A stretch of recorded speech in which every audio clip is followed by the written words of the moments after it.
Il y a des rencontres qui font tout basculer. Bienvenue sur Tipping Point. Nous sommes Lucie et Romain, entrepreneurs convaincus que les entreprises et ses leaders jouent un rôle déterminant dans la construction du monde de demain.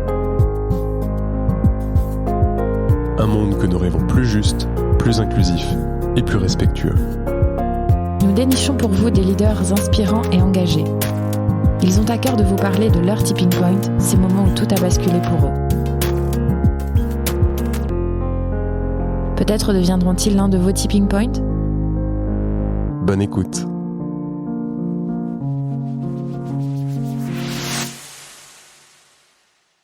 Aujourd'hui, nous sommes avec Mehdi Colli. Mehdi, bienvenue sur Tipping Point. Merci. Tu es l'un des cofondateurs de Time for the Planet. Pour mémoire, nous avons reçu en juillet 2021 Arthur, et je vous invite à aller aussi écouter son épisode. Je déjeunais en fin d'année dernière avec Alain Meunier, à qui on voulait aussi rendre honneur dans cette introduction, fidèle auditeur de Tipping Point, mais pas que, puisque c'est aussi une personne très engagée dans Time, avec une réelle volonté d'impacter positivement le monde.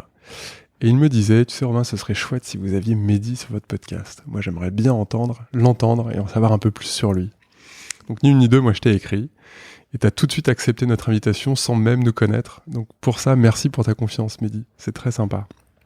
Juste peut-être présenter Time en 2 mots. C'est une société à but non lucratif, et tu me dis si je me trompe, qui a pour mission de lutter à grande échelle contre le réchauffement climatique grâce à l'entrepreneuriat. Votre objectif est assez simple, rassembler 1 milliard d'euros, créer 100 entreprises innovantes proposant des solutions en open source pour lutter contre le dérèglement climatique. C'est bien plus qu'un concept parce qu'aujourd'hui c'est un mouvement qui rassemble aujourd'hui des scientifiques, des entrepreneurs, des citoyens autour d'un projet qui est fondamental et qui est véritablement fédérateur. Vous avez passé la barre des 100 000 associés en début d'année, bravo. Tout le monde peut devenir actionnaire, je le rappelle, et prendre part à la lutte. Allez-y, mettez votre carte bleue, 1 euro, c'est génial, vous allez voir, la galaxie et l'univers Time for the Planet est extraordinaire. Je veux pas te dire de bêtises, mais je crois qu'une bonne majorité des personnes qui sont passées sur ce podcast aussi sont actionnaires. Ça vous fait déjà, ça nous fait encore, on tisse encore des liens et on trouve ça génial. Avec Lucie, on a vraiment envie d'en savoir plus sur toi, ton histoire, ton parcours, les tipping points de ta vie. Qu'est-ce qui t'a amené jusqu'ici ? Mehdi, je vais te laisser la parole. Est-ce que tu peux te présenter, s'il te plaît ? Oui, bien sûr. Avant ça, j'ai une petite question. Comment vous faites pour savoir qui sont les auditeurs de votre... Comment vous savez s'ils sont actionnaires, pas actionnaires de Time, en fait, c'est parce que vous les rencontrez régulièrement, vous faites... Ouais. Non, ce que tu disais, c'est pas les auditeurs. Alors, c'est pas les auditeurs, c'est les invités. Ah, c'est les invités. Ouais. Bon, ok, ça marche. Avec qui on en discute régulièrement et qui nous disent... l'un des derniers, Laurent, de la Clergerie... que tu dois connaître. Mais sur les invités, sur les auditeurs, quand on reçoit des messages sur LinkedIn ou sur Instagram, etc., et quand on va regarder les gens, on a souvent ce truc là qui est associé Time for the Planet. Aussi, ça, c'est assez chouette. C'est l'occasion de dire que vous pouvez, si vous êtes auditeur, vous pouvez échanger sur LinkedIn avec l'équipe de Tipping Point. Bon à savoir. Donc, Mehdi, je suis entrepreneur. J'ai monté plusieurs entreprises. Donc j'ai commencé ma carrière d'entrepreneur, on va dire, sans avoir du tout conscience de l'être. En fait, j'ai fait des études de droit qui m'ont profondément ennuyé depuis la première minute, mais je suis quand même allé jusqu'au bout. J'ai fait un master. Et tu t'es accroché. Et je me suis accroché parce que je savais que c'est pas par les études que j'allais m'épanouir, mais que c'était mon filet de sécurité. Je savais qu'après je ferais complètement autre chose. Je pensais à faire du cinéma. Enfin, voilà. Et puis en fait, ce qui m'éclatait surtout, c'était l'été. Je partais faire des colonies de vacances. J'étais animateur, directeur de séjour. Et là, en fait, c'était ma vraie passion. Tous les étés, je faisais ça tout l'été, vraiment. Parce que j'adore le fait de créer un monde complètement à part pendant une période avec un groupe. C'est vraiment des expériences fantastiques. Et ce qui m'a amené à l'entrepreneuriat, c'est vraiment que j'ai ressenti un problème important, c'est la place des enfants en situation de handicap sur les colonies de vacances.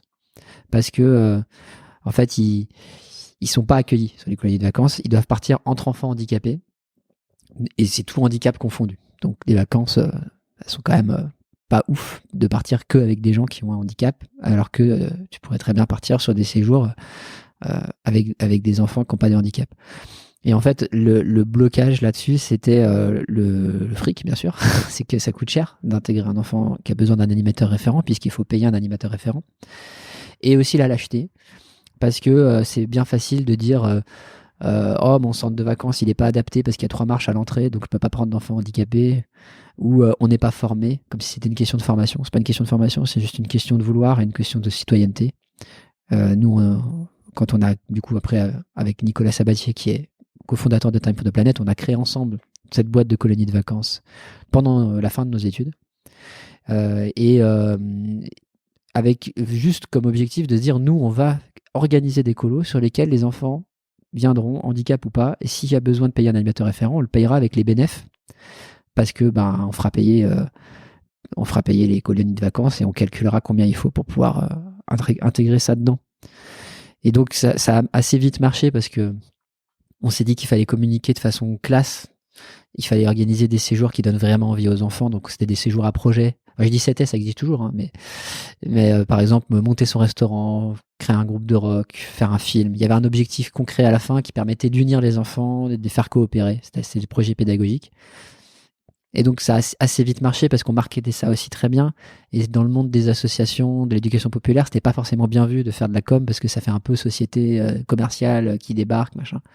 Mais nous, on n'avait rien à foutre. On était là, on s'est dit de toute façon, on a besoin de faire venir des enfants et donc il faut que les enfants soient enthousiastes déjà à l'idée de venir et qu'ils arrivent avec déjà le projet, déjà la niaque, etc. Donc la com était en fait le prolongement de notre projet pédagogique. Et donc assez vite, ça a bien marché parce qu'en plus, moi, je savais un peu gérer Google, le référencement. J'avais appris ça par un petit boulot l'année d'avant quand j'étais en Angleterre à glander dans mon Master 1. J'ai passé plus de temps à m'intéresser au référencement sur Google qu'à mon Master de droit. Et donc, j'ai utilisé ça et en fait, on a inondé le web à un moment où toutes les autres associations, elles n'étaient pas là-dessus. C'était il y a longtemps, je suis déjà vieux. T'as quel âge, Mehdi ? J'ai 37 ans. T'es un vieux jeune alors. En tout cas, c'était les débuts vraiment du référencement sur Google. Et là, on est en quelle année quand tu crées ça ? On est en 2008. D'accord. C'est Vitacolo. Hein. Vitacolo, c'est ça. Et donc en fait, ça marche bien. Et puis à un moment, je sais plus, on devait faire 300 000 euros de chiffre d'affaires à peu près. Je rencontre des gens qui sont des accompagnateurs d'entrepreneurs et qui me disent, en fait, est-ce que vous avez besoin d'être accompagné pour votre entreprise ? Et je ne comprenais pas ce que le mec me disait parce que pour moi, j'avais pas créé une entreprise. Alors déjà parce que c'était une association, mais en fait ça fonctionnait comme une boîte parce qu'il n'y avait pas de subvention, donc en fait on faisait du chiffre d'affaires, voilà. Et je ne connaissais pas par exemple le mot business plan. Je ne connaissais pas l'existence des experts comptables par exemple. C'était vraiment, voilà, j'avais pas décidé de créer une boîte. Simplement, de fait, j'avais une boîte. Par contre, l'été, dès l'année d'après, là, on était quand même à 200 CDD l'été, avec 4 régimes sociaux différents, parce qu'il y a les animateurs, les directeurs, les cuisiniers, le personnel d'entretien. Et nous, on loue les centres, et après, on envoie tout le monde sur place. Le directeur, il organise le fonctionnement, enfin voilà. Et donc, en fait, on était des artisans, mais de tout. C'est-à-dire que, par exemple, je pense qu'il y a 2 exemples qui montrent bien ce que c'est. Il y en a un, c'est que tous ces gens-là, on faisait leur fiche de paye nous-mêmes, mais comme c'était beaucoup trop compliqué de faire 200 fiches de paye à la fin de l'été pour pouvoir payer les gens dans les délais, sans logiciel, sans rien, hein, vraiment, moi j'ai pris les textes, en bon jury, j'ai pris les textes, machin, donc je savais pour l'URSSAF, je savais pour tous les organismes, quels étaient les taux pour les différentes personnes, machin. Et donc on a créé un site sur lequel les directeurs recrutaient leurs animateurs, et donc on avait détourné un logiciel e-commerce, et donc en gros les directeurs mettaient leurs animateurs au panier, et donc ça créait des paniers, et donc après on exportait un fichier Excel monstrueux, et à partir de ce fichier Excel, on faisait un public postage et poum, ça sortait les 200 fiches de paye. Et quand l'URSSAF est venu nous voir, ils nous ont pas redressé. On était exact sur des années, quoi. Donc ça, c'est vraiment quand les experts comptables qu'on a ensuite rencontrés ont vu ça, ils ont complètement halluciné. Ils ont dit vous êtes des grands malades parce que ça n'a aucune forme de rationalité de faire ça. C'est juste l'ignorance. Mais le pouvoir de l'ignorance est incroyable. En fait, c'est quand tu ne sais pas la difficulté de ce que tu es en train de faire, en fait, du coup, tu peux faire à peu près n'importe quoi. Donc ça, c'était un truc. Et après, le deuxième truc qui était marrant, c'est que c'est très dur de trouver des cuisiniers, en fait, pour l'été. On en avait trouvé un et en fait, on s'est rendu compte qu'il était alcoolique. Donc, on l'a viré. Sauf que du coup, au bout de la première journée, t'as plus de cuisinier, puis t'as 200, enfin, t'as pas 200, t'as 150 gamins. Plus le personnel. Voilà. Ouais. Donc, c'est mon pote d'enfance, François, qui était président de l'association, et moi, qui avons fait la cuisine pendant 2 semaines pour 150 gamins. Alors là, c'est pareil, tu vois, tu te retrouves dans une cuisine d'un lycée agricole qui est faite pour sortir 500 plats avec que des ustensiles, tu vois, tu sais même pas ce que c'est, des fours gigantesques et tout. Et il faut faire des commandes, enfin, tu vois, et en fait, t'apprends sur le tas à faire le truc, et en fait, tu te rends compte que tu y arrives et que tu te marres, en fait, tu vois. Et c'est pareil, l'ignorance. On a fait des plats beaucoup trop compliqués, en fait. Parce que, tu vois, moi, j'aime bien cuisiner, donc on s'est dans des trucs, des poulets au miel, au curry, enfin, on faisait des trucs de malade.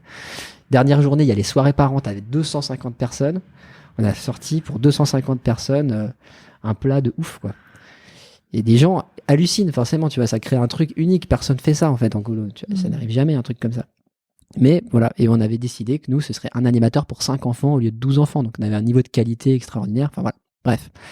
Donc, finalement, l'entrepreneuriat, on y arrive pour régler un problème social, en l'occurrence. Et je pense que c'est ça qui fait qu'on a réussi cette boîte-là, c'est qu'en fait, un des facteurs majeurs que je vois maintenant dans l'entrepreneuriat, c'est quand on crée sa boîte parce qu'on a envie de créer sa boîte et parce qu'on a envie d'apporter une solution et on a envie de se faire plaisir. Sauf qu'en fait, plein de solutions ne correspondent à aucun problème en face. Et donc, en général, les boîtes, les startups qui marchent pas, c'est souvent à cause de ça. Alors, ça, c'était mon début, mon entrée des 5 premières années d'entrepreneuriat, quoi.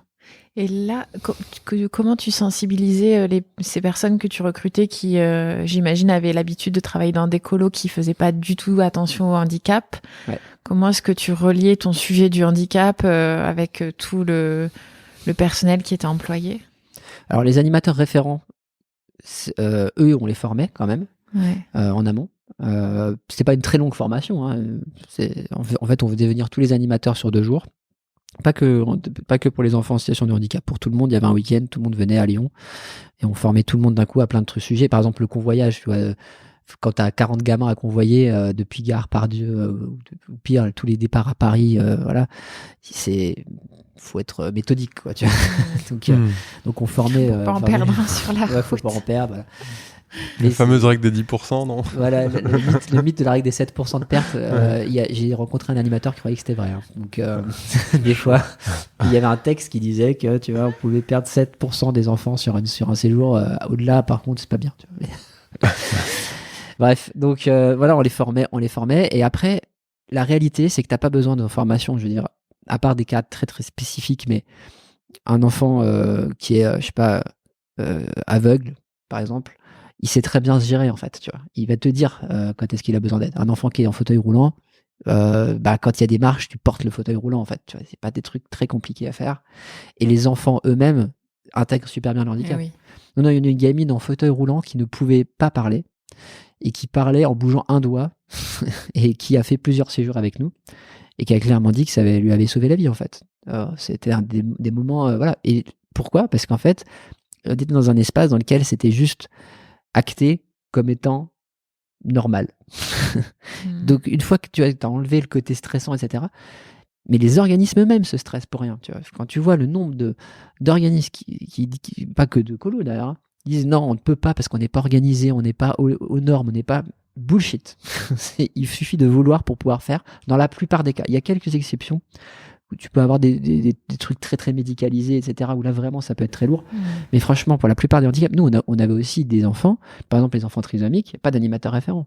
En fait, un enfant trisomique, à moins qu'il soit très jeune, il n'y a pas besoin d'animateur référent. En fait, il s'intègre naturellement dans le truc. Quoi.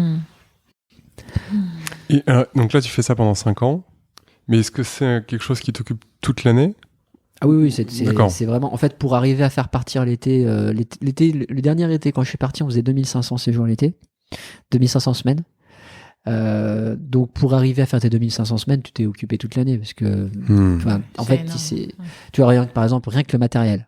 Sur chaque séjour, tu as un matériel spécifique pour faire des films, pour faire du rock. Enfin, tu vois, on va faire 5 groupes de rock différents, tu vois. Bah, tout ce matériel, en fait, juste sa gestion annuelle pour arriver à le rapatrier, à vérifier ce qui manque, racheter des trucs, etc., les inventorier. Tu as tout ce qui est communication, ton back-office pour gérer de l'organisation de tes séjours, envoyer les lettres aux parents pour leur dire c'est tel jour, telle heure. Tiens, d'ailleurs, sur les lettres, il nous est arrivé un truc... on est passé à 2 doigts d'une cata avec ça. C'est que, en fait, il y a eu un organisme qui a eu des enfants qui sont morts sur un séjour. C'était très, très, très, très rare. Hein. Ça arrive, c'est vraiment très rare. C'est très bien sécurisé, les séjours, en fait. Mais là, c'était un accident de voiture. Et la famille d'une des 2 gamines qui est décédée était très, très fâchée contre l'organisme. Et un élément qui avait fait déborder le vase, c'est que à la fin de la colo, ils ont reçu le courrier de demande de satisfaction, en fait, qui est envoyé automatiquement. Parce qu'ils n'ont pas pensé à ça, tu vois, en fait. Ce qui me choque pas en soi. Mais eux, ça les a. Enfin, ils en ont pas. Enfin, tu vois, ça a été quelque chose qui était assez bouleversant. Et nous, on a un enfant qui est mort juste avant de partir sur un séjour. Un jeune qui a eu une crise d'asthme, quelque chose comme ça. Et le fait d'avoir connu cette histoire fait que j'ai eu la présence d'esprit de le retirer du back-office pour pas qu'il reçoive tu vois, le courrier automatique. Tu vois. Mais ça tu vois, c'est les charges émotionnelles qu'il y a en colo, la responsabilité que tu as, parce que si c'était arrivé, tu vois, cette crise d'asthme sur un de nos séjours, tu peux être sûr qu'on était sur TF1 le lendemain, tu vois. C'était évident. C'est arrivé plusieurs fois hein, que des accidents qui en fait n'étaient pas liés à l'organisation, bah, ça te flingue ton organisme, en fait. Et ça se comprend en fait, en vrai, tu sais, c'est tellement émotionnel les charges avec les enfants. Donc, tu vois, c'était un peu un métier stressant. Et en fait, finalement, c'était peut-être le métier que j'ai fait le plus stressant, en fait. Après, je suis parti sur des trucs moins stressants que ça, quand même. Et donc après, tu pars faire quoi ? Donc après, ben, je ressens l'envie de repartir de zéro, faire quelque chose de nouveau, parce que c'est lancé et que moi, je me vois un peu comme le bidouilleur qui fait le 0 à 1, puis en fait, après, il commence à avoir des contraintes. J'étais un peu dans le mode je veux 0 contrainte, je veux faire ce que je veux. Donc, puis j'avais envie de tester de nouveaux trucs. Et en fait, bah, je m'étais beaucoup intéressé à ces histoires de référencement. Et donc, comme nous, on avait bien réussi avec le référencement, je me suis dit pourquoi est-ce que plein d'autres gens qui essaient de monter leur boîte, ils le font pas. Parce qu'en fait, c'est un levier de traction incroyable. Je veux dire, tu travailles tes contenus et en fait, à la fin, tu fais plein de chiffres d'affaires récurrents sans avoir besoin de faire de pub. Et donc, j'ai monté un logiciel qui s'appelle Optimize Me et qui avait pour but de permettre à n'importe qui de faire son référencement tout seul sur Google. Le problème, c'est que je ne connaissais absolument pas le monde du logiciel. Je connaissais pas non plus la méthodologie de conception de start-up. Et donc, j'ai fait plein de conneries pour le lancer. J'ai dépensé des sommes astronomiques que j'aurais pu totalement ne pas dépenser, mais j'arrivais toujours à trouver du blé. J'arrivais toujours, en fait, à le faire. Donc, ça a quand même fonctionné. J'ai quand même réussi à sortir mon logiciel. Et quand il est sorti, il a commencé à avoir une vraie traction. Et donc, au bout de quelques mois, j'ai pu lever des fonds auprès de fonds d'investissement. Donc ça, pareil, je connaissais pas trop. Donc on avait levé, je sais plus combien d'ailleurs, un truc comme 1,5 ou 2 millions, je sais plus exactement. Et donc cette somme-là, on l'a utilisée pour recruter plein de développeurs. Et puis pour aller plus loin. Et en fait, là, je me suis dit que en fait, on a commencé à avoir des utilisateurs américains. Je me demandais plus comment c'est possible qu'on ait des Américains qui viennent utiliser notre truc et tout. Et ça a commencé à m'intéresser, les États-Unis et tout. Et je me suis mis dans une obsession de me dire, tiens, j'aimerais bien développer aux États-Unis, quoi. Et donc, j'ai commencé à développer un autre logiciel plus adapté à ce que j'avais perçu quand j'étais allé aux États-Unis sur ce qui était le besoin là-bas. Parce que les gens sont beaucoup plus avancés qu'en France sur tous les sujets tech. Le no-code, ils l'ont vu bien avant que nous, tout ça. Et donc, sur le référencement, ils étaient considérablement plus avancés. Donc, un logiciel plus avancé, pas qui te prend par la main comme ce que je faisais en France. Et en fait, c'était mal conçu, c'était trop ambitieux, les développeurs n'ont jamais réussi à le faire. Et puis, ça a été la période de tipping point où j'ai pris conscience du problème climatique, qui n'était pas un sujet que j'avais en tête du tout, en fait. Et là, comme j'étais tout seul aux États-Unis, j'avais du temps. Et j'avais surtout des mecs qui m'avaient identifié un peu comme un start-upper de la Startup Nation, on va dire. Chose que je n'étais pas parce que moi, j'avais vraiment cette fibre sociale. Et la raison pour laquelle j'avais monté cette startup, c'était parce qu'on avait un rêve avec Nicolas, celui donc avec qui j'ai créé Vitacolo, qui était de créer une usine à monter des boîtes sociales. Donc le Vitacolo, en fait, on voulait le rééditer, mais avec plein de moyens pour pouvoir créer d'autres boîtes comme ça, une sorte de start-up studio avant l'heure, parce qu'on ne parlait pas encore trop de start-up studio à ce moment-là. Et moi, je m'étais mis dans l'idée, ouais, mais il faut plein d'argent pour faire ça, donc je vais monter une start-up, je vais la vendre, comme ça on aura plein d'argent et on pourra monter notre truc.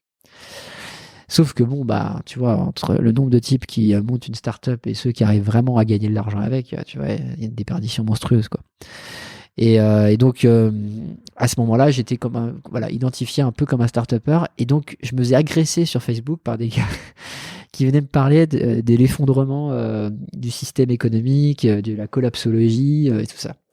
Et moi, je connaissais pas du tout ces trucs-là, mais je suis curieux, donc je voulais comprendre pourquoi est-ce que les mecs étaient agressifs comme ça. Et donc, il m'envoyait des vidéos, donc j'avais du Pablo Servigne, Pablo Servigne, c'était le bouquin, Comment tout peut s'effondrer. Les vidéos, c'était Jean-Marc Jancovici, je tapais tout Jancovici. Donc, je connaissais mon Jancovici vraiment par cœur. Après, je me suis tapé aussi d'autres bouquins, genre celui de Jared, alors je sais plus comment c'est son nom de famille, mais bref, c'est un Américain. Et donc, je suis rentré dans ce monde des collapsologues. Voilà, donc, avec cette conviction que de toute façon, tout va s'effondrer. Parce qu'il y a une imbrication des crises qui fait que de toute façon, on n'est pas dans l'idée d'éviter un effondrement civilisationnel, en gros de la société capitaliste mondialisée. On n'est que dans l'idée de s'organiser pour faire face à cet effondrement.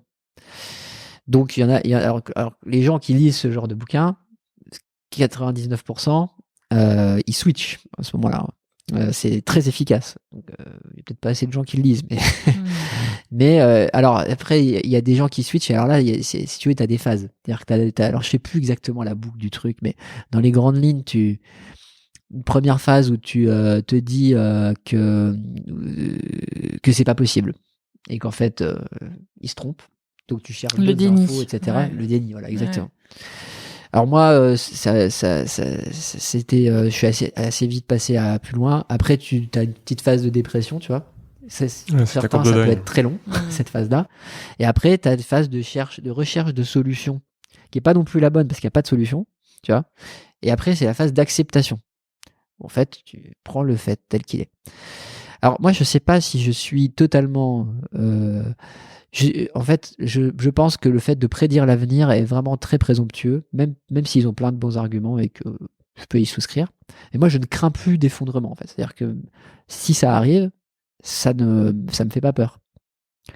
Et si ça arrive pas, tant mieux, ou tant pis, je sais pas d'ailleurs, hein, parce qu'en fait, tu peux te dire que c'est bien aussi que des fois qu'il y ait des choses qui changent. Mais en fait, comme c'est des choses sur lesquelles on n'a pas le contrôle, il faut juste l'accepter et de toute façon, rien ne se passe comme on croit qu'elle va se passer. Par exemple, la crise de Covid, elle est décrite dans ce genre de bouquin où tu vois des imbrications très fortes entre une pandémie et puis des problématiques politiques, des problématiques de révolte, les gilets jaunes aussi, c'est pareil. Sauf que moi, ce que je constate, c'est quand même une certaine résilience, parce que tu te tapes quand même 4 ans de Donald Trump à la tête des États-Unis, tu te tapes le Covid à l'échelle mondiale, t'as ces révoltes, effectivement. Est-ce que le système est au bord de l'effondrement? Pour l'instant, non. Après, il y a d'autres trucs qui arrivent, qui sont effectivement les crises climatiques, biodiversité, qui vont soumettre le système à un très gros stress. Mais je pense que c'est présomptueux de décider là, de dire de toute façon le système il va pas s'adapter. Moi j'en ai aucune idée en fait. Il est tellement complexe ce système. Franchement, le travail que font des économistes me fascine parce que je pense qu'il y a tellement... C'est peut-être ça d'ailleurs le truc le plus intéressant dans les collapsologues, c'est que eux ils disent que ça n'a pas d'utilité et c'est absurde de vouloir prendre un pan. C'est-à-dire que juste dire je vais étudier le problème du climat ou le problème de la biodiversité ou des crises économiques, ça ne fonctionne pas puisqu'en fait tout est lié. Mais quand tout est lié avec autant de paramètres, c'est impossible de prédire ce qui va se passer. Et surtout, ça sert à rien en fait. Enfin, ça sert à rien. C'est intéressant d'amener les gens sur le sujet, mais pensez ça, franchement, bon courage. Donc, moi, ce que ça m'a provoqué, c'est, en fait, le problème du climat, c'est celui sur lequel je vois le plus ce que je pourrais faire au niveau individuel et au niveau collectif. Donc, je vais apporter ma pierre sur ce sujet-là. Mais avec une humilité absolue. C'est-à-dire que je sais que, un, on ne peut pas régler le problème du climat, c'est trop tard. Et deux, même si notre projet avec Time for the Planet devenait gigantesque, il ne règle qu'un bout du problème climatique. Qui lui-même n'est qu'un bout de problème global. Ça, c'est vrai que je le dis là, mais ça n'est pas perçu par plein de gens qui regardent le projet Time for the Planet de loin et qui peuvent nous prendre pour des technosolutionnistes, des choses comme ça. Et en fait, nous, on n'est tellement pas technosolutionnistes qu'on n'est même pas solutionnistes. C'est-à-dire qu'on n'est pas dans la conviction qu'on est dans une recherche de solution. On est dans une recherche de freiner comme on peut la catastrophe climatique qui aura lieu quoi qu'il arrive. La question, c'est jusqu'où elle va, quelles sont ses conséquences. Et ça, moi, j'en ai aucune idée. Mais ça me tracasse pas, en fait. Ce qui est intéressant, c'est de se dire quelles sont les énergies que tu mobilises et comment tu mesures tes résultats. Et ça, c'est la chance qu'il y a avec le carbone, c'est que tu peux très bien mesurer les résultats. Donc, en gros, quand j'ai pris, moi, cette claque climatique, déjà, je suis revenu en France. J'étais aux États-Unis en train d'implanter ma startup. J'avais plus rien à foutre de ma startup et vraiment, je voulais même plus parler à mes clients. Donc forcément, elle a périclité très vite parce que quand le CEO de la boîte n'est plus dans la boîte mentalement, voilà. Donc, j'ai même demandé à mes fonds d'investissement, je leur ai dit remplacez-moi.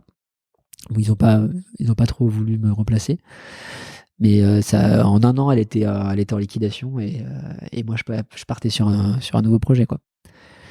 Et donc en fait là, ce qui s'est passé, c'est que j'ai rappelé Nicolas, je lui ai partagé un peu toutes ces lectures, je lui ai dit le problème, c'est qu'on n'a vraiment pas de thunes. Donc, notre projet de création d'une start-up sociale, en fait, il faudrait que ce soit de créer des start-up climatiques. Donc, c'est là qu'est venu l'idée Time. Mais moi, j'étais bloqué par le côté pognon. Je dis, on n'a pas d'argent, comment on va faire? Mais lui, il n'était pas bloqué. Il me dit, mais l'argent, c'est pas un problème. Tout le monde a de l'argent. On va juste demander aux autres, quoi, tu vois. Et donc, après, l'idée, parce que Nico, lui, il est dans les idées, moi, je suis plutôt dans l'exécution. Donc, moi, à partir de ça, il m'a débloqué mentalement là-dessus, j'ai dit, OK, on va faire un crowdfunding où tout le monde pourra participer, quoi. Absolument tout le monde. Donc celui qui veut mettre 5 balles, il mettra 5 balles. Celui qui veut mettre 2 millions, mettra 2 millions. Et on va organiser ce joyeux bordel. Et ça, on a un vrai savoir-faire là-dessus. Parce qu'on a un savoir-faire humain. On arrive à emmener les gens, à les imbriquer, à leur faire des choses, et à tous les niveaux. C'est-à-dire que, par exemple, on a composé progressivement l'équipe de fondateurs. On s'est pas dit, c'est Nico et moi parce que c'est notre projet depuis tant de temps, c'est notre projet et il y aura personne d'autre. On s'est dit, mais en fait, on est deux mecs en slip, on sait faire 2-3 trucs, mais on n'arrivera jamais à monter ce projet-là tout seul. Il y a plein de trucs qu'on ne sait pas faire, dont on a absolument besoin. On n'est pas ingénieur et on veut analyser des innovations et monter un comité scientifique. Il nous faut un ingénieur, tu vois. Donc on a fait venir Denis. Moi, je connaissais Arthur parce que il était sous-locataire de mes bureaux à Optimize Me, et j'avais compris ce qu'il faisait en fait. Je savais qu'il était capable de créer des communautés sur Internet et qu'il était très bon parce qu'il était très intense dans le truc, très naturel, qu'il avait été youtubeur, donc il savait aussi très bien manier son image. Et moi, je pensais que c'était important d'avoir quelqu'un qui aurait ce focus-là en permanence. Moi, je pouvais pas le faire. Déjà parce qu'en termes de temps, comme moi, mon rôle, c'est plutôt d'être présent un peu partout, sur tous les sujets et d'exécuter. Je peux pas être tous les jours en train de me montrer, et je pense en plus c'est pas trop ma nature en plus, tu vois. Donc je savais qu'il y avait besoin de ça aussi, et donc j'ai dit il nous faut Arthur. Et en fait ça tombait super bien, des fois toutes les planètes s'alignent, parce que les échanges que j'ai avec lui à ce moment-là, c'est que il a vendu ses boîtes et qu'il veut monter un startup studio sur le sujet du climat, quoi. Donc on se voit, et puis ça s'est réglé en 3 minutes. Je lui ai dit va pas faire ton startup studio, viens avec nous, on le fait ensemble, on va faire la même chose. Donc c'était réglé. Puis je savais qu'il était un peu dingue aussi, et ça on en a besoin parce que il faut un peu de folie en fait, tu vois, dans ces trucs-là.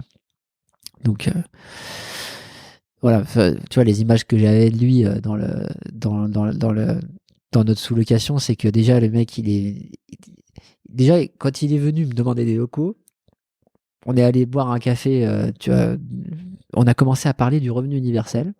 Moi, je suis très revenu universel. On a parlé du revenu universel pendant 1h30.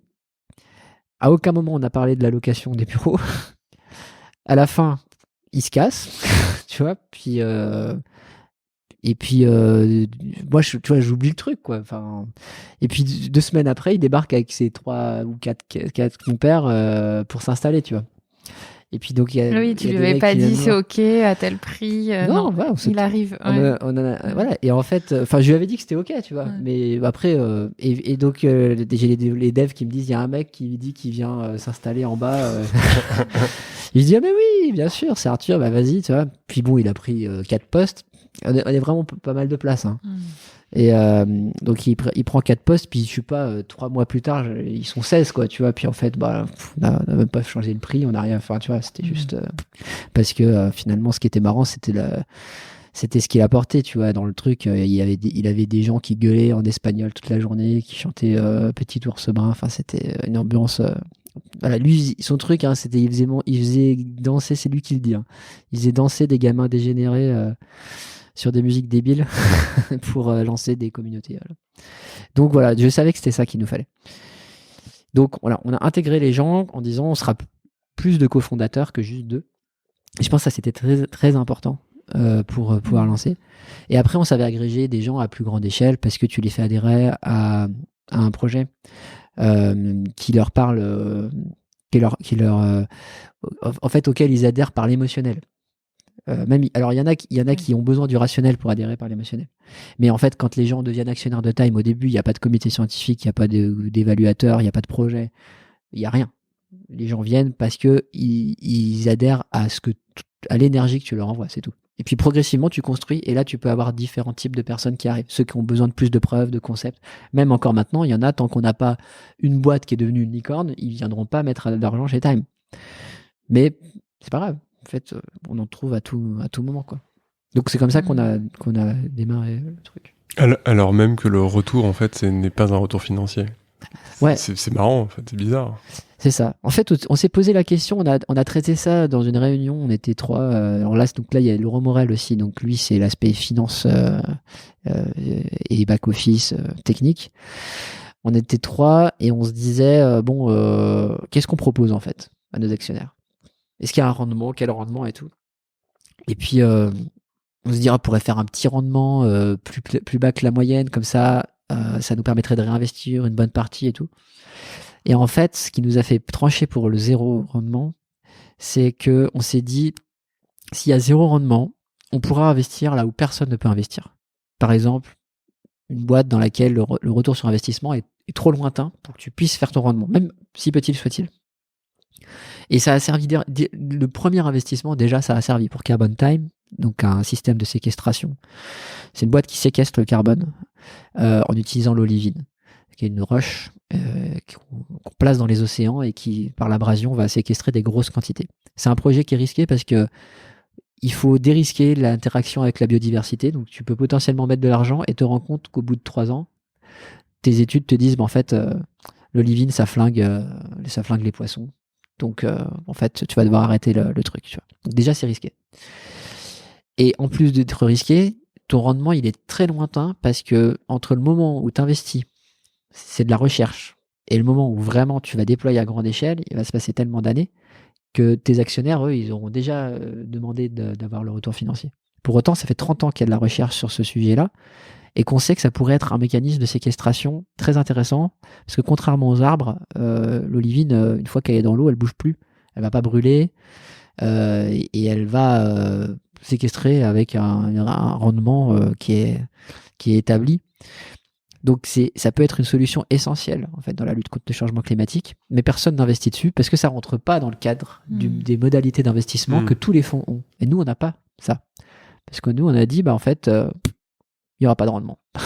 Et par contre, il y a un rendement climat. Et on a inventé le dividende climat parce qu'on voulait donner le nombre de tonnes de CO2 réduites à nos actionnaires. Comment est-ce que c'est quoi le twist que vous avez utilisé pour contourner ça en fait ? Parce que normalement le principe même de l'entreprise c'est d'apporter un rendement et donc un dividende à ses actionnaires. Ouais. Est-ce que tu peux nous dire là ce que vous avez mis en place pour ça s'est posé. Le twist est intéressant. Alors, on a toujours eu besoin d'avocats avec Time. On a toujours emmerdé par plein de problématiques juridiques parce que comme ce qu'on fait ne rentre dans aucun cadre, à chaque fois on est obligé de tout créer.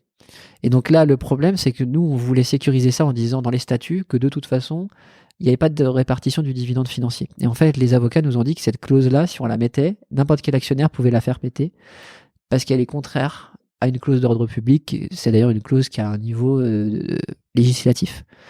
Et donc, on ne peut pas déroger par des conventions particulières à quelque chose qui est écrit dans la loi.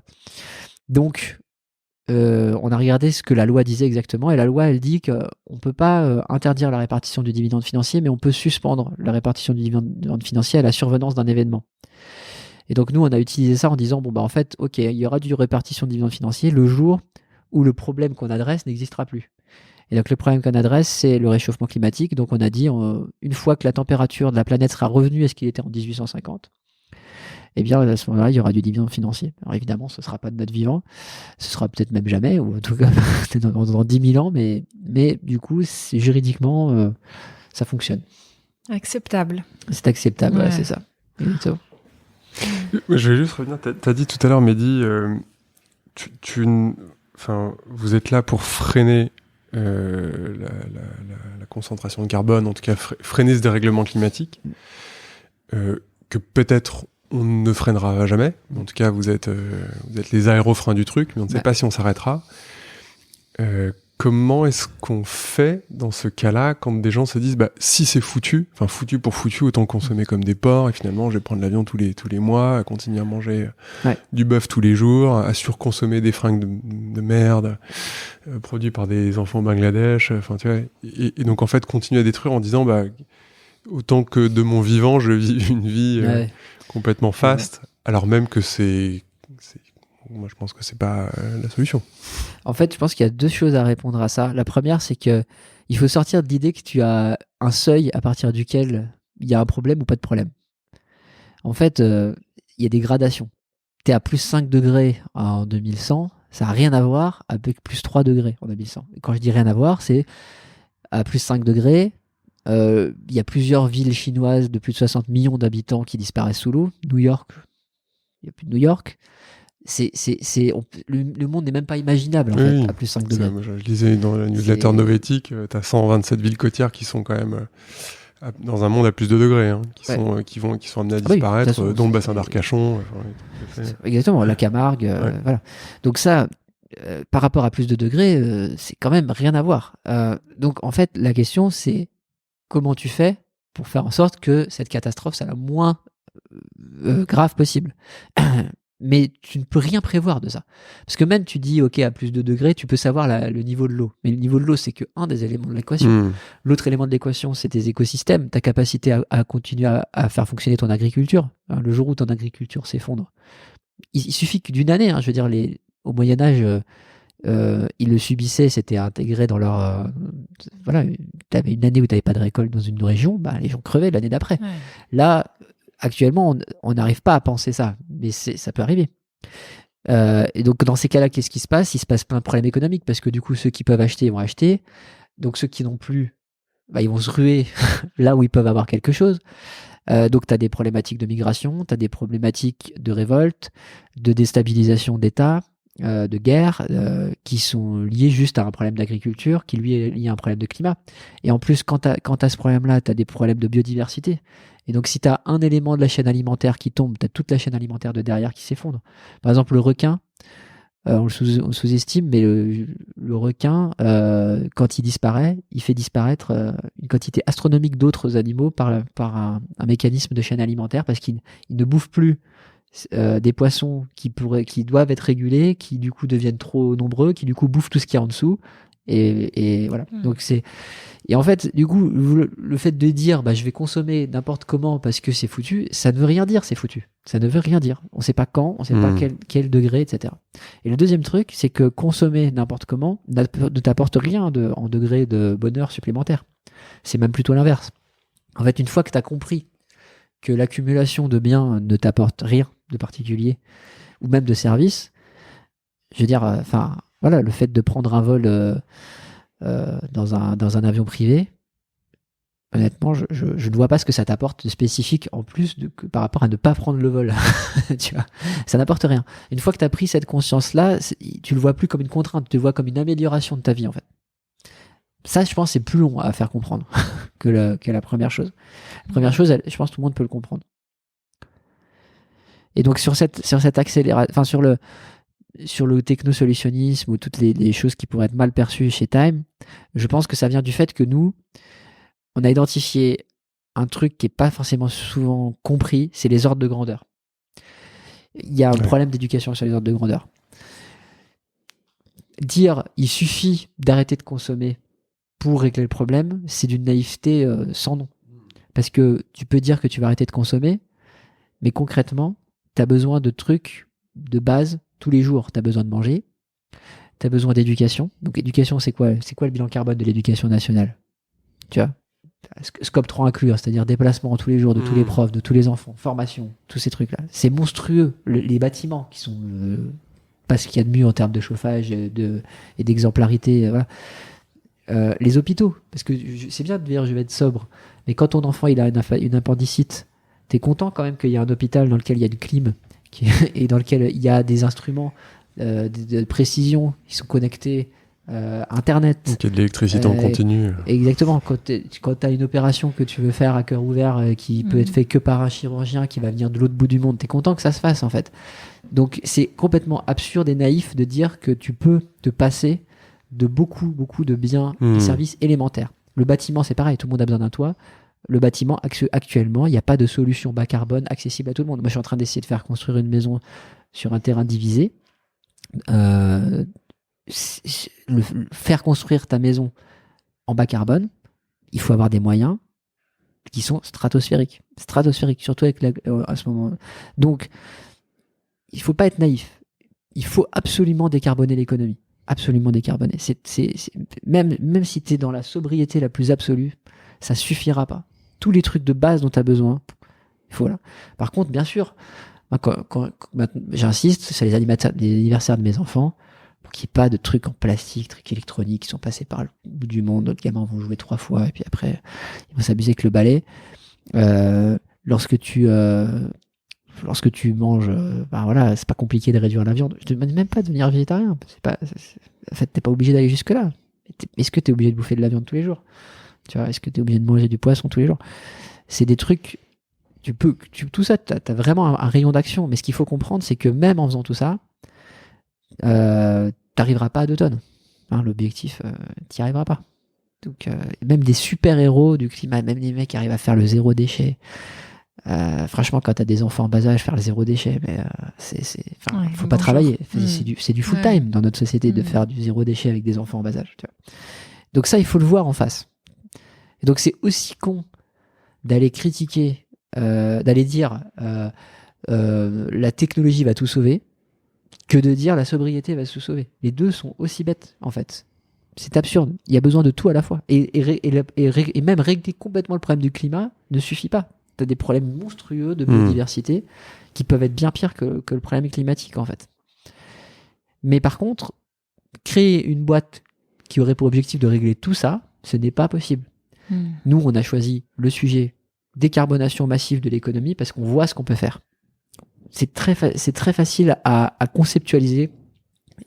Quand je vais prendre un exemple très simple, les systèmes de froid, c'est 4% du CO2 mondial, les gaz HFC qui sont utilisés pour faire du froid. Et en fait, faire du froid, on parle souvent à la clim, mais la clim, c'est qu'une petite partie de tout ça. Quasiment pour toutes les grandes industries, tu as besoin de refroidir des éléments, ça peut être des métaux, ça peut être du plastique, ça peut être ce que tu veux. Et tu en as besoin pour faire des trucs essentiels. Et nous, on a investi dans une technologie qui permet de faire en sorte qu'il n'y ait pas de gaz HFC et qu'il y ait en plus 30% de CO2, d'énergie en moins utilisée. Ça veut dire que ça, si c'était généralisé, tu peux supprimer 4% des émissions de CO2 mondiales. Juste avec cette innovation-là. Et chaque innovation qu'on cherche, elle doit être comme ça avec un impact radical. C'est ça le scope de Time for the Planet. Et ça ne peut pas suffire. C'est impossible. Si tu continues à avoir un volume d'échanges, de faire venir du monde entier des choses, d'acheter en permanence des merdes dont tu n'as pas besoin, ça ne marchera pas. C'est impossible. Donc il y a besoin de plein de cartes à la fois. Comment ça fonctionne à l'open source aujourd'hui? Parce que les solutions, vous les open sourcez, vous avez quand même volonté à ce qu'elles soient utilisées par le plus grand nombre. C'est ça. Pour pas dire copier, mais en tout cas que n'importe qui puisse l'utiliser et se dire finalement si vous n'y arrivez pas, nous on peut peut-être y arriver, donc on continue. Vous en êtes où? Comment ça fonctionne? Alors, ça n'a jamais été fait, quasiment jamais été fait, de faire de l'open source dans l'industrie. Donc, on vient sur quelque chose de nouveau, là encore. C'est très mal vu, très mal compris par plein de gens, mais on y va quand même.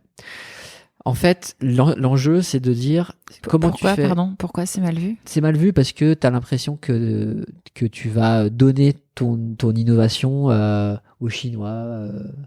Voilà. Et alors qui n'ont peut-être pas la même volonté que Time, qui est de dire on redistribue pas et on continue de réinvestir, etc. Mais s'ils déploient cette solution-là, nous on est d'accord. Mais tu vois, par exemple, tu peux te mettre du point de vue de l'innovateur qui se dit bah ouais, mais moi du coup, comment je gagne de l'argent ? Comment je fais pour que ma boîte continue à grossir ? Pour rentabiliser, tu vois, ça fait 10 ans que je travaille dessus, j'ai mis plein d'argent, j'ai pas vu mes enfants, et à la fin, voilà. Donc ça, tu es obligé de le prendre en compte, ça. Et t'as le monde financier aussi, parce que nous, on va mettre de l'argent pour démarrer, mais nos boîtes, elles vont avoir besoin d'argent pour grandir aussi. Si personne ne veut mettre d'argent dans les boîtes que Time for the Planet a cofondé, on aura des problèmes aussi. Donc, en fait, on doit composer avec le monde tel qu'il est, pas tel qu'on aimerait qu'il soit. Chose qui est très souvent pas bien compris aussi. Vous avez qu'à faire ça. Il y a qu'à faire. Non, en fait, nous, on est dans un monde dans lequel il y a des choses qui sont. Moi, j'aimerais bien qu'elles soient pas comme. Tu vois, par exemple, moi, il y a un mec qui trouve une solution pour en finir maintenant avec le fret. Tu vois, le fret maritime. Parce qu'on a investi dans un truc qui réduit le carbone du fret maritime. Moi, s'il y a un mec qui arrive à faire en sorte qu'il n'y ait plus de fret maritime, mais moi, je te suis, je t'applaudis. Mais le fait est que là, maintenant, il y a des bateaux monstrueux et je peux supprimer 20% de leur impact carbone avec ma technologie. Je vais pas me dire que je vais pas le faire alors que je peux le faire, tu vois. Je dois le faire. Si je peux faire 20% de CO2 en moins, je dois le faire. Mais la pensée magique de dire mais en fait votre truc ça sert à rien parce qu'il suffirait qu'il n'y ait pas de fret maritime. Tu vois, mais c'est vraiment c'est fou, des fois ça rend dingue hein. Mais c'est notre quotidien ça. La pensée magique du Yaka Faucon, tu vois. Bref, je sais plus ce que je disais du coup. On était sur l'open source. Sur l'open source, ouais. L'open source, pour arriver à le faire, il faut pas que ce soit de l'open source, il faut que ce soit des licences libres. La différence, c'est que dans l'open source, tu mets à disposition ton innovation et après, chacun fait ce qu'il veut. Dans la licence libre, les gens sont obligés de demander l'autorisation de pouvoir utiliser gratuitement l'innovation. Et ça te permet d'organiser les choses et de mettre des obligations qui te permettent, toi, d'assurer un modèle économique. Et aussi de mesurer. Parce que la première chose qu'on va pouvoir faire grâce à ça, c'est que quand une innovation va être utilisée par une autre entreprise, elle va devoir nous reporter, c'est-à-dire nous donner les tonnes de CO2 que ça a permis de réduire. Et nous, on va donner cette information-là à nos actionnaires sous forme de dividendes climat. Et donc, ça nous aidera aussi à montrer l'impact exact qu'on a permis de faire. Alors que dans l'open source, tu sais pas ce qui s'est passé. Tu sais pas finalement si ça a marché ou pas. Là, on saura. L'autre point, c'est que pour arriver à faire une licence libre, tu dois avoir une technologie qui est déjà mature. Parce qu'il ne faut pas qu'elle soit en constante évolution, il faut qu'elle soit brevetée, qu'elle soit reconnue, qu'on sache qu'elle est fiable et qu'elle permette de gagner de l'argent. Sinon, personne ne va l'utiliser, hein, c'est clair.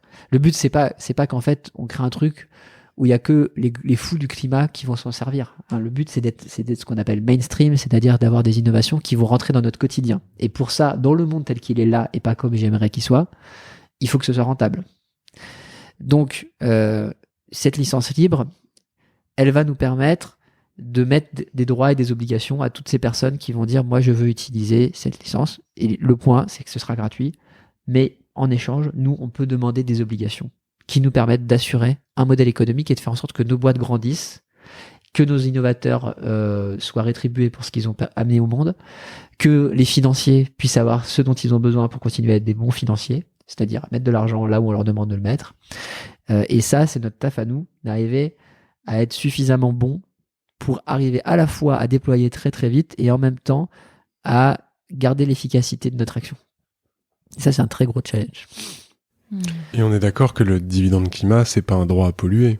C'est pas un droit à consommer du carbone derrière. En fait, le reproche du droit à polluer, c'est plus sur les crédits carbone, où tu as le droit de compenser. C'est-à-dire, tu as le droit de dire ok, j'ai émis 1000 tonnes de CO2, mais comme j'ai planté des arbres et que ça a permis de réduire de 500 tonnes, en fait, j'ai émis que 500 tonnes. Ça, c'est un mécanisme de compensation qui a ses défauts et ses vertus. La vertu, c'est qu'il faut savoir que 100% des projets de captation de CO2 dans le monde n'existent que parce qu'il y a le marché carbone. Sans ça, il n'existerait pas. Il n'y a pas de modèle autre rentable qui fonctionne. Donc, c'est peut-être malheureux, mais c'est le cas. La deuxième chose, c'est que la régulation s'améliore et que c'est de plus en plus difficile de compenser une part importante de ton bilan carbone. Les prix des tonnes de CO2 s'envolent. Donc, au final, ça va devenir assez clair que tu vas plus compenser ton bilan carbone. Et de toute façon, pour les très gros organismes, je pense par exemple aux banques, j'avais calculé que pour une des grosses banques françaises, si on voulait compenser son bilan carbone, il faudrait planter une forêt de la taille de l'Union européenne. Donc tu vois, tu n'y es pas, quoi. Donc là, tu vois, la compensation, elle est lointaine. Hein. Donc moi, je suis pas hyper inquiet. Et donc sur le dividende climat, nous, on allait plus loin. On a dit de toute façon, tu peux pas utiliser le dividende climat pour compenser. C'est interdit dans le protocole. Tu as le droit de dire, j'ai émis 500 et j'ai réduit 100, mais t'as pas le droit de dire, j'ai émis 400 en faisant ta soustraction. Ça évite le bullshit et ça évite les situations dans lesquelles tu vas acheter des billets d'avion neutres en carbone qui sont un non-sens. C'est vrai que ça, c'est une bonne blague. J'ai même vu le plein d'essence neutre en carbone. Un peu mal. On peut aller loin. Ouais, la connerie n'a pas de limite. Voilà, exactement. C'est le gros point fort de la connerie. Et tu disais... Enfin, tout le monde s'en mêle, c'est peut-être pas tout le monde s'en mêle, mais en tout cas, il y a beaucoup de monde.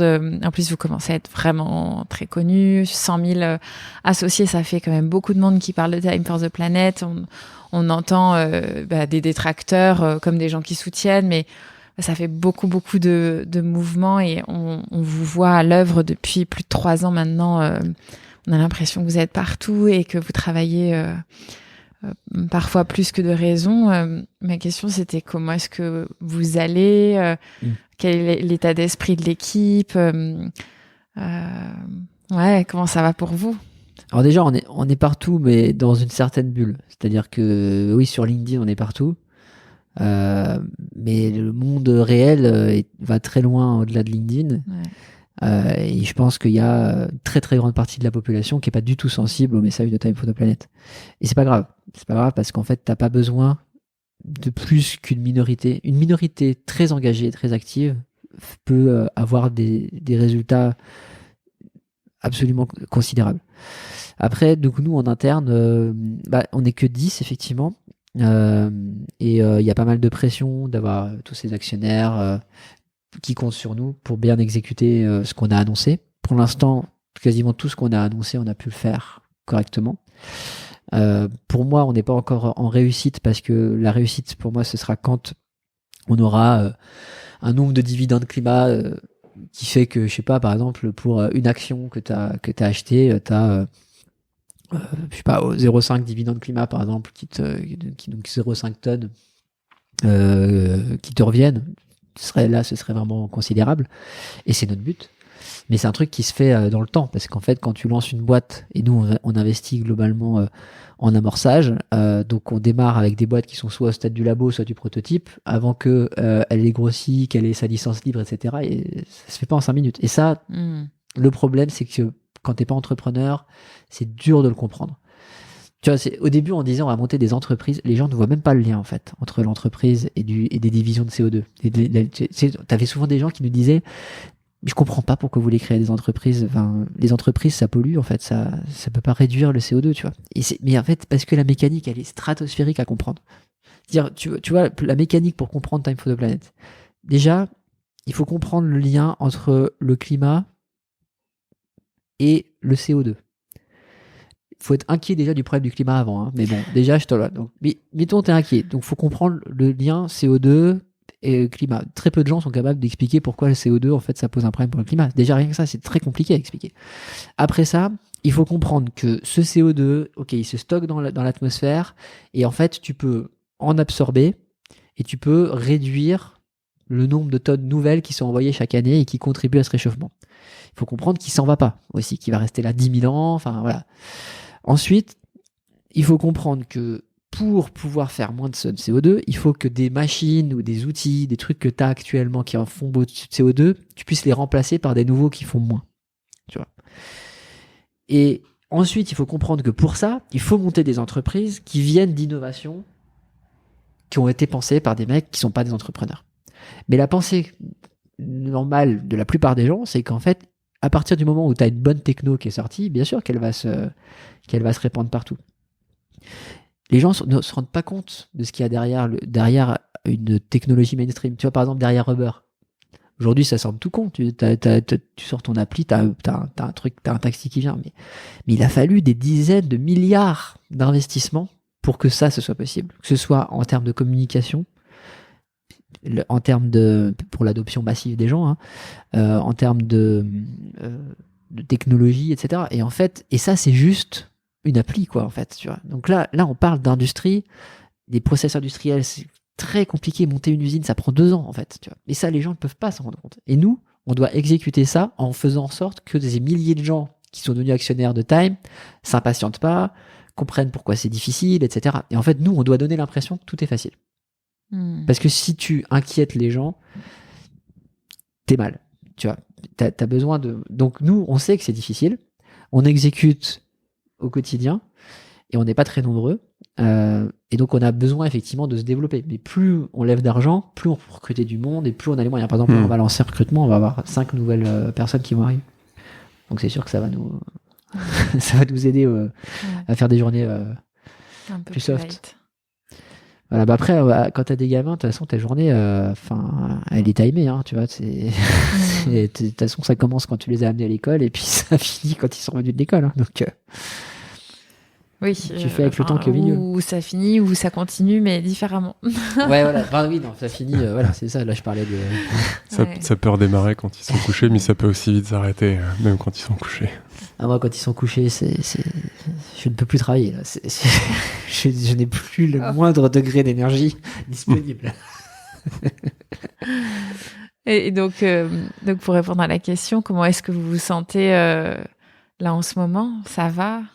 Bah, franchement, ouais, on a fait les 7 opérations des 100 000. Je pense que ça nous a tous fait énormément plaisir. Alors, on a été certains dans l'équipe à avoir du mal à en profiter vraiment parce que, en fait, on a préparé cette opération pendant des mois, et notamment d'un point de vue back-office, c'est-à-dire le fait d'arriver à tenir la charge, en se disant, si on arrive effectivement à faire ça, ça veut dire que tous les jours, il y aura 5000 nouveaux actionnaires. Et le plus gros qu'on avait fait dans une seule journée, c'était 2000 nouveaux actionnaires dans une journée. Et là, ce serait 5000 par jour, c'est ce qui s'est passé. Et on savait que notre back-office, développé en no-code, par nos soins, ne tiendrait pas la charge. Et donc, on a engagé avec des développeurs un travail pour tout coder. Sauf que le système a été prêt une semaine avant. Et donc, une semaine avant, il n'était pas rodé. Et donc, ça a tenu jusqu'au 31. Puis le 31, il n'y avait plus de site internet et tout. Et en fait, moi, j'ai passé mon temps à appeler des actionnaires pour trouver les meilleurs développeurs qu'on a dans nos actionnaires. On faisait des réunions avec 3 directeurs techniques de start-up, dont celui de Tilki. Vous avez accueilli Sylvain Tillon. Voilà, et on a fini par arriver à faire le truc, mais le site internet ne s'affichait plus. On a été obligé de le remplacer par juste un formulaire Typeform. Donc on l'a dirigé vers un formulaire externe. Et ce qui était fou, c'est que ça n'a même pas changé le taux de conversion. C'est-à-dire que les gens, il n'y avait plus de site. Les gens allaient et continuaient à acheter des actions. On a fait 7000 nouveaux actionnaires. Il n'y a plus de site, tu vois. Enfin, on a réussi à réanimer le site après, mais tu vois, c'est la période de Noël. Moi, tu vois, j'ai cette scène où je suis sous la pluie à la gare d'Angers parce que je revenais de Paris où on faisait les lives depuis Paris, donc on avait une énergie de malade à gueuler dans les micros, voilà. Et je reviens le soir parce que faut que je gère mes gamins à Angers et machin. Donc je suis avec mon ordinateur sous la pluie dans la main, en train de discuter avec les développeurs. Ma femme qui essaie de me trouver dans la gare, mais on se trouve pas. Et après je rentre dans la voiture et là t'as le bébé qui hurle parce qu'il en peut plus. Et tu te dis oh putain mais quelle vie quoi. Est-ce que dans ces moments-là tu te dis mais c'est pas possible quoi. Et donc en fait quand on a atteint les 100 000 on était rincés quoi, tu vois. On était vraiment rincés, on n'en pouvait plus. Donc, mais c'était pas fini parce qu'après on avait. Parce que c'est quand même assez impressionnant. Comment est-ce qu'on réussit à faire ça et à obtenir 5000 nouveaux associés tous les jours? C'est assez incroyable comme opération. Ouais, on y est allé vraiment tout azimut. Hein. C'est-à-dire qu'on a des outils, de gros hacking pour le coup. Par exemple, un truc qu'on a conçu il y a un moment déjà, c'est des groupes qu'on appelle les task force, dans lesquels on met les actionnaires qui ont vraiment envie d'aider à communiquer. Et donc, t'as une trentaine de groupes un petit peu moins, 25 groupes de 300 personnes sur WhatsApp. Et d'un coup, on leur balance un visuel donné avec un petit tutoriel qui leur dit voilà, ça tu le postes sur LinkedIn, tu mets tel texte, et c'est tous en même temps. Et donc c'est pour ça qu'on fait péter complètement LinkedIn en fait, et que l'algorithme peut rien contre ça, c'est qu'en fait des milliers de gens d'un coup se mettent à poster la même chose. Donc on fait ça, après on envoie un texto à tous les actionnaires, on envoie les emails et tout. Oui, on a donc reçu, voilà, alors il y en a certains qui du coup disent ouais, vous envoyez trop d'emails et tout, mais tu peux te désabonner en un clic, et en même temps ça marche tellement bien. C'est notre seule façon, tu vois, de grossir, c'est que grâce aux actionnaires. Et en fait, t'en as des milliers, Moi, je trouve que c'est un jeu. Moi, je me prête au jeu. En fait, je trouve ça hyper sympa. Je préfère voir ça plutôt que, je vais faire mon instant connard, mais de voir l'énième entrepreneur qui m'explique qu'il arrive à équilibrer sa vie perso, pro, machin. Le post naze, en fait, qui est bien écrit parce qu'il y a un copywriter derrière, ou qu'en tout cas la structure est bien faite. Et de me retrouver avec un truc qui est pas nourrissant, ou en tout cas qui est pas satisfaisant. Moi, je trouve ça chouette. Puis quand tu vois le truc des 100 000 qui arrivent, c'est fun. Ouais, voilà, en fait, voilà, il y a le truc des jauges. Les jauges, ça marche tellement bien, en fait. Quand tu fous une jauge en disant il reste tant d'actionnaires avant de passer tel cap, mais en fait, les gens, ça les excite de folie. Et effectivement, enfin, ma voisine, elle a fait rentrer 60 nouveaux actionnaires. Wow. Elle était au téléphone tout le temps, voilà. Et parce que à un moment, on a mis ce rush là, puis on était en live sur LinkedIn vraiment tous les jours. Quand on débarquait, il y avait 600 personnes, 700 personnes qui se connectaient, qui restaient là pendant 2h30, tu vois. On faisait 2h30 de live de suite. Et il y avait et puis en plus, vous êtes courageux parce que vous répondez à toutes les questions, vous répondez parfois souvent aux mêmes questions parce qu'il y a tous les nouveaux actionnaires. Enfin, vous avez une capacité à répéter. Moi, je me souviens, le premier qu'on ait fait ensemble, t'étais enceinte de notre petite fille. Et donc, ça fait très, très longtemps. Fin 2019. Ouais. Et si tu veux, les questions n'ont pas changé. Parce que moi, je me reconnecte de temps en temps pour vous réentendre parce que moi, j'adore ça. Et les questions n'ont pas changé, quoi. Les questions n'ont pas changé. Vrai. Et donc, vous avez cette capacité à répéter les messages. Et elle est très constant, en plus. Donc, tu vois, c'est la vision, enfin, elle est claire, ça change pas d'un iota, quoi. Il y a des thèmes qui reviennent souvent, effectivement, où c'est un peu tout le temps les mêmes. De temps en temps aussi, il y a toujours des gens qui vont nous interroger sur notre conflit juridique avec Time to Planet, sur l'histoire de marque et tout. Et puis des fois, tu as des thématiques. Je sais pas, par exemple, il y a un mec qui commence à poser une question sur l'hydrogène, et puis après, tu vas te taper 20 questions sur l'hydrogène, tu vois. Bon, moi, j'adore parler d'hydrogène, tu vois, pas de souci. Mais ça peut se thématiser comme ça. Vous avez des trolls un peu là-dedans, dans ces environnements? Ouais, on a des trolls, mais franchement, vu tout le tapage qu'on fait sur Internet, et la complexité du projet, je suis bluffé par le peu de gens qu'on a qui viennent nous saouler. Par contre, ceux qui viennent sont très bons. Hein. Oui, à eux seuls, ils nous prennent une énergie vraiment exceptionnelle. Mais t'en as, allez, je sais pas, cette année-là, en troll actifs, si on en a 5, tu vois, c'est le max, quoi. Donc, mais ils reviennent souvent, quoi. Avec quoi comme thématique? Alors, t'as des profils. Ça, je veux pas donner d'idées. Un des premiers profils, c'est les gens qui ont une innovation, qui ont soumise et qui ont été refusés. Ok. Et on a eu plusieurs problèmes avec ça, parce qu'ils comprennent pas nos choix, en fait. Ils comprennent pas pourquoi on les a pas, parce que forcément, eux, ils sont sûrs que ce qu'ils ont fait, c'est ce qu'il y a de mieux. Et peut-être qu'ils ont raison, parce qu'on peut aussi se planter, tu vois.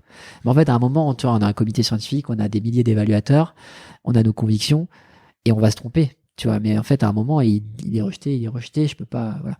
Et du coup, il y en a, ils nous en veulent vraiment. Donc, ils viennent nous emmerder en disant, vous avez pris telle innovation alors que il y a telle et telle faille. Enfin, voilà, tu vois, c'est des trucs dans ce genre-là. Après, il y a ceux qui nous traitent de technosolutionnistes.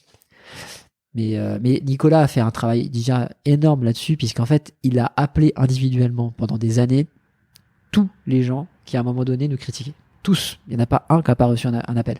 Et au début, il y en avait beaucoup, en fait. Mais c'est ça qui fait, en traitant toutes les objections, avec effectivement ce côté régulier, plus les questions-réponses du jeudi, toutes les semaines, on est là, machin, qui font que là, franchement, maintenant, il y en a quand même beaucoup moins.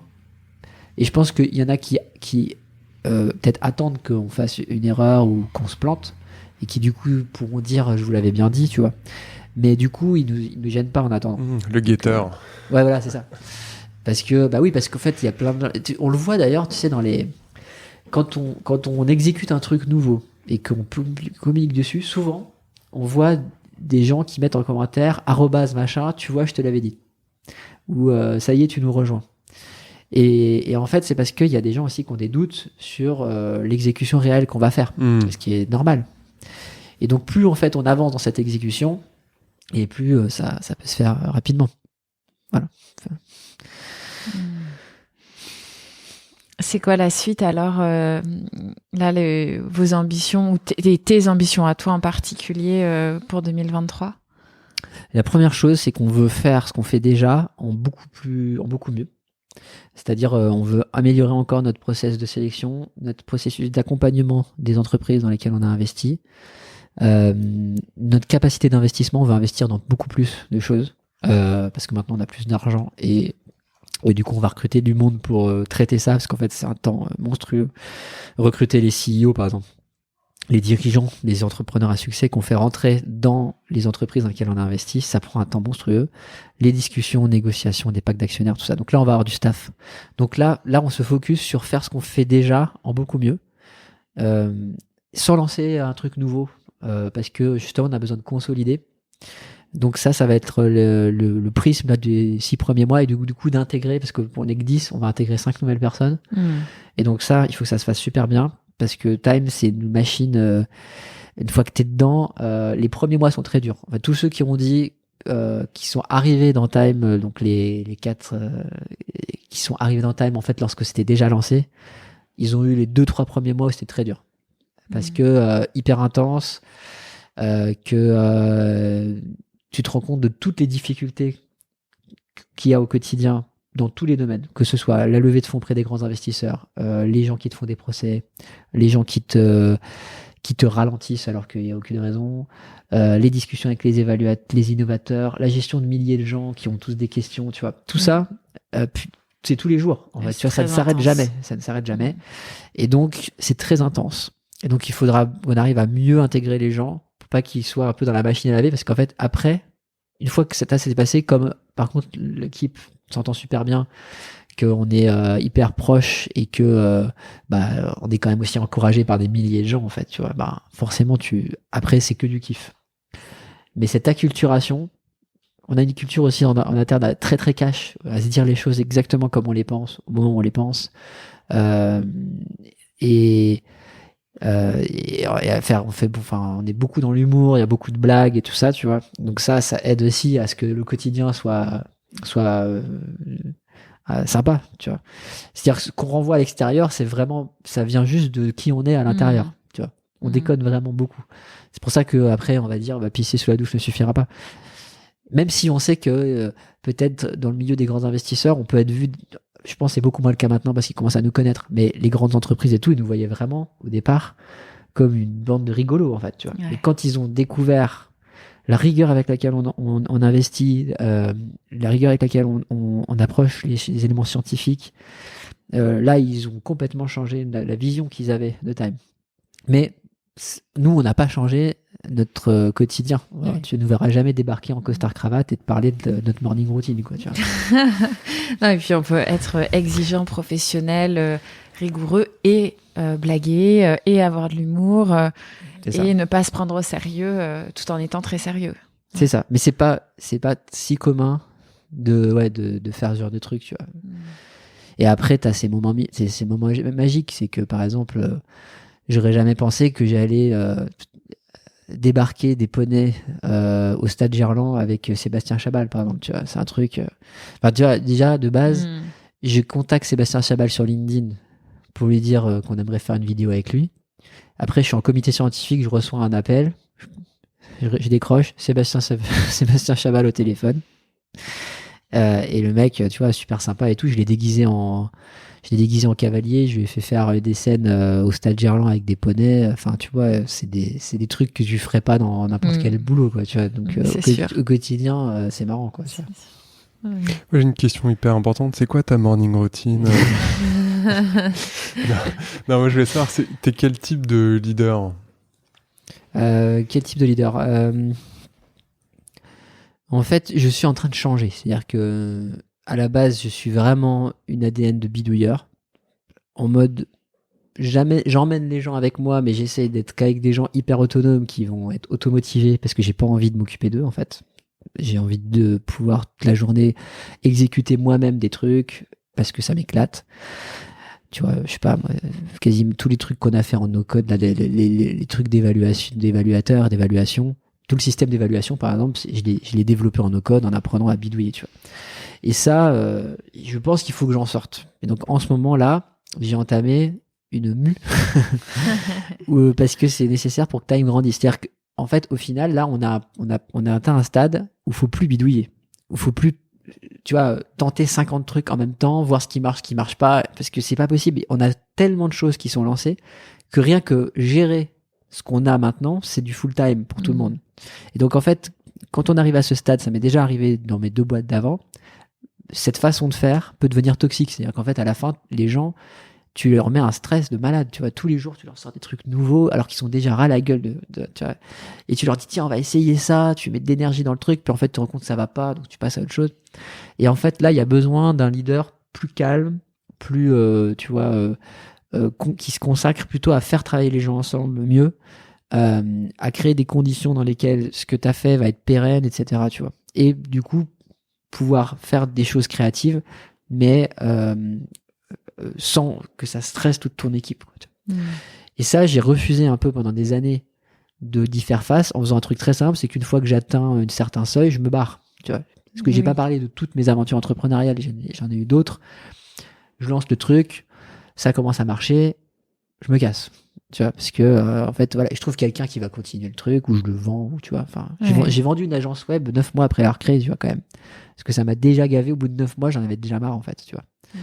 Et donc là, pour Time, comme c'est le projet vraiment de ma vie au niveau professionnel, bah, je vais pas me dire, ok, c'est lancé, je me casse, tu vois. Donc ça veut dire que c'est à moi d'évoluer et d'avoir une autre attitude, un autre rôle, et donc d'accepter d'être plus au service des autres et d'accepter d'avoir des contraintes et de pas, tu vois, d'être l'adolescent éternel qui va faire exactement ce qu'il veut sans que personne vienne lui mettre de limites, quoi, tu vois, en fait. Sinon tu peux pas grandir, tu vois. Est-ce qu'il y a un conseil que tu as pour les personnes qui nous écoutent, qui ont envie de se mettre en mouvement, qui ont envie de faire des choses? Et comme tu dis, le problème, il est tellement vaste et on a l'impression qu'on pourrait l'attraper par tellement de bouts que parfois ça crée de l'immobilisme parce qu'on sait plus quoi faire. Ce serait quoi, toi, tes petits conseils ou ce que tu auras envie de partager à nos auditeurs? Alors, je suis très mauvais en conseils. Ouais. J'ai souvent envie de dire le conseil principal, ce serait de n'écouter absolument aucun conseil. Mais parce qu'en fait, le problème, c'est que rien n'est reproduisible. C'est-à-dire que moi, j'arrive pas quand j'écoute. J'adore écouter, tu vois, les expériences des autres. Ça me plaît parce que je prends du plaisir, mais je ne vois pas ce que je peux en tirer. Parce qu'en fait, comme chacun a ses propres forces et ses propres façons de faire, c'est compliqué. Tu vois, par exemple, moi, tu me mettras jamais dans une formation. Jamais j'irai me former à quoi que ce soit. Au bout de 30 minutes, je vais me barrer parce que ça va me saouler. D'avoir quelqu'un qui m'explique, alors toi, tu cliques là, puis après, tu fais ça me saoule. J'ai besoin de faire, tu vois, pour... Et puis moi, ma situation de ma zone de confort, elle est dans lorsqu'il y a rien. Du zéro, tu pars de zéro, tu veux faire un truc, c'est ma zone de confort, tu vois. Ça, c'est la zone d'inconfort de 99% des gens. Donc, je pourrais pas aller leur donner des conseils parce qu'en fait, les conseils que je vais leur donner, ça va les mettre dans une merde absolue, tu vois. Dire, bah, tu vois, comme si je disais, j'ai vu un truc qui m'a bien fait marrer, c'est sur LinkedIn, il y a un mec qui avait mis j'ai peur, donc je ne peux pas faire, mais en fait, et après, il met bah si, en fait, je peux faire avec peur, tu vois. Je garde la peur et je fais quand même, tu vois. Mais en fait, je sais pas si c'est vraiment activable parce qu'en fait, il y a plein de gens qui arriveront pas du tout à passer ce cap-là, qui vont devoir le faire totalement autrement, qui ont besoin d'être rassurés, tu vois. Juste dire aux gens, n'ayez pas peur, ça ne veut rien dire. Quand t'as peur, en fait, tu vois. Donc c'est pour ça que j'ai du mal, en fait, à donner des conseils. Est-ce qu'il y a un sujet, Mehdi, qu'on n'a pas abordé, que tu souhaitais aborder avec nous aujourd'hui? Un sujet qu'on n'a pas abordé, bah, je pense qu'il y a quand même des sujets qu'on n'a pas abordés, parce que sinon... En tout cas, un qui te tient à cœur. Un qui me tient à cœur. Comme ça, je sais pas. Non, je crois. Enfin, j'ai pas un truc qui me vient comme ça à l'esprit. Ouais, un dernier mot que tu souhaites pouvoir, enfin que tu as envie de partager. Alors je sais pas pourquoi moi comme on sait maintenant que tu as un petit qui a 8 mois, moi ça m'impressionne toujours. Enfin, mais pour le vivre aussi. tu vois, de faire autant et d'être un entrepreneur autant engagé avec des tout petits en bas âge. Peut-être qu'on peut finir là-dessus. Comment est-ce que toi, en tant que papa, entrepreneur engagé et mari, comment est-ce que tu gères ou tu essayes de gérer? Je sais pas comment. Déjà, j'essaye de rester mari, tu vois. J'ai exigé une journée sans enfant avec ma femme, tu vois. Un vendredi, tu vois, on a largué le petit chez la grand-mère. Moi, je pense que ça, c'est très important. En fait, c'est vrai que j'arrive à faire beaucoup de choses avec juste le temps qu'on a, c'est-à-dire, allez, t'as amené le gamin, il est 9h30 quand tu peux vraiment te mettre à travailler. Et le soir, tu reprends le train pour rentrer à la maison, je sais pas, à 17h30. Donc ça fait finalement 9h30, 17h30. Moi, mes journées, c'est ça, sauf si je suis en déplacement. Alors, par contre, voilà, tu vois, 1 à 2 fois par semaine, je vais à Paris. Et là, c'est vraiment... là, je me fais des très grosses journées. Je bosse de 5h du mat jusqu'à 22h30, tu vois. Comme ça, j'envoie du pâté de fou. Mais en fait, moi, mon approche de ça, elle est simple, c'est que je ne fais jamais rien de parfait. Jamais. Et il y a plein de trucs que je ne fais pas, qui sont j'ai une tâche, j'ai une liste de tâches, de trucs que je voudrais faire. Dedans, il y a des trucs, je sais, qui ne seront jamais faits, et ça ne m'angoisse pas. Parce qu'en fait, je me dis, c'est juste que matériellement, le temps n'existe pas pour le faire. Et voilà, quand j'écris un post LinkedIn, ou j'écris un dossier, ou j'écris n'importe quoi, j'écris, je relis vite fait une fois, puis après j'envoie à quelqu'un qui va juste vérifier les fautes d'orthographe, mais je me dis pas, ce truc-là, est-ce qu'il est parfait, quoi? Non, il est. C'est fait, allez, dégage. Ça part, tu vois, parce que sinon tu peux pas être productif, en fait, tu vois. C'est impossible. Enfin, dans mon rôle à moi, qui est un rôle où mon rôle, c'est justement de faire le 0 à 1, tu vois. Donc, si j'avais un autre rôle où il faudrait justement que je produise des trucs parfaits sans erreur, je pourrais faire beaucoup moins de choses différentes. Ouais, et puis je pense que c'est aussi une force d'accepter l'imperfection, parce que c'est vrai que ça aussi, ça peut bloquer parfois un peu l'action en se disant mais c'est toujours pas parfait, donc j'y vais pas. Exactement. Alors que, comme tu dis, ce qui est, c'est déjà ça, et c'est suffisant, c'est bien. C'est ça. Et aller à Yakta Est après. Ouais. Bon, génial. Écoute, merci beaucoup pour ce temps passé ensemble et ce petit rafraîchissement, parce que c'est vrai que ça faisait un bout de temps quand même qu'on n'avait pas réexploré là où vous en êtes, cette aventure qui est assez incroyable. Et puis, tu disais, vous êtes une équipe et vous avez vraiment ouvert le cercle des fondateurs de Time, et vous avez tellement une personnalité, une approche, chacun différent et complémentaire, que c'est vraiment une chance de vous avoir avec votre point de vue, avec votre personnalité, pour bien comprendre ce projet qui est ambitieux.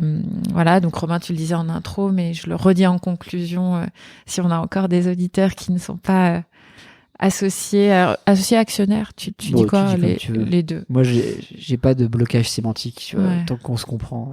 Associé. Oui. Ouais. Tu sais, il y en a encore qui disent l'association Time for the Planet. Moi, personnellement, peu importe. Ce qui compte, c'est qu'ils adhèrent à l'énergie qui est dedans, tu vois. Exactement. Donc, allez chercher votre carte bleue, allez-y là, tout de suite, maintenant. Ouais, en tout cas, c'est facile. C'est sur le site Time for the Planet, et ça prend quelques secondes pour contribuer. Et ce qui est vraiment génial, c'est que chacun peut intégrer l'aventure à hauteur de ce qu'il souhaite, de ce qu'il peut mettre en conscience, et faire partie de cette grande aventure de plus de 100 000 maintenant personnes. Ouais, déjà 107 000, je crois. 107, waouh. On enregistre, on est mi-janvier. Parce que je pense qu'entre le temps de l'enregistrement et de la diffusion, il y en aura encore plus. Ouais. Merci beaucoup, Mehdi. Merci à vous. Merci, Mehdi. C'est fini pour aujourd'hui. Nous espérons que cet épisode vous a inspiré. Retrouvez toutes les infos et les épisodes sur notre site tippingpoint.fr, tipping-point.fr. Si vous avez aimé, n'hésitez pas à partager l'épisode le plus largement autour de vous et à mettre 5 belles étoiles pour nous aider à nous faire connaître. À bientôt!